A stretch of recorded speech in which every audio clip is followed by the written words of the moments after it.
Chapter 1, Sloka 5.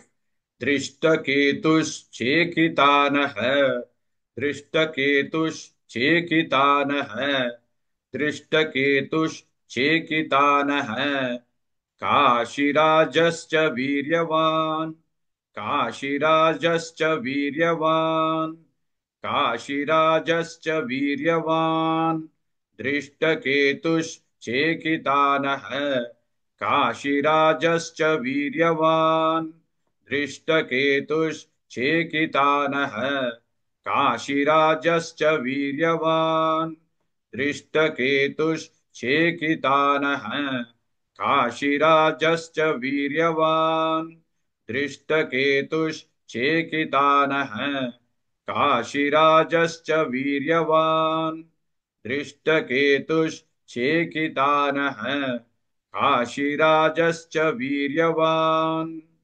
पुरुजित्कुन्तिभोजश्च पुरुजित्कुन्तिभोजश्च पुरुजित्कुन्तिभोजश्च शैब्यश्च नरपुङ्गवः शैब्यश्च नरपुङ्गवः शैब्यश्च नरपुङ्गवः पुरुजित्कुन्तिभोजश्च शैब्यश्च नरपुङ्गवः पुरुजित्कुन्तिभोजश्च शैब्यश्च नरपुङ्गवः पुरुजित्कुन्तिभोजश्च शैब्यश्च नरपुङ्गवः पुरुजित्कुन्तिभोजश्च शैब्यश्च नरपुङ्गवः पुरुजित्कुन्तिभोजश्च शैब्यश्च नरपुङ्गवः दृष्टकेतुश्चेकितानः काशीराजश्च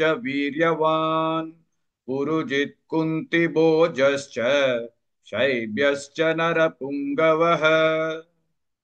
Please like and share this video because you could be instrumental in helping someone around the world recite the Srimad Bhagavad Gita, thereby helping them to have a life of unending opulence, victory and prosperity. This is mentioned in chapter 18, Sloka 78. Yes, don't forget to buy my book, Leadership Can Be Child's Play. Namaste.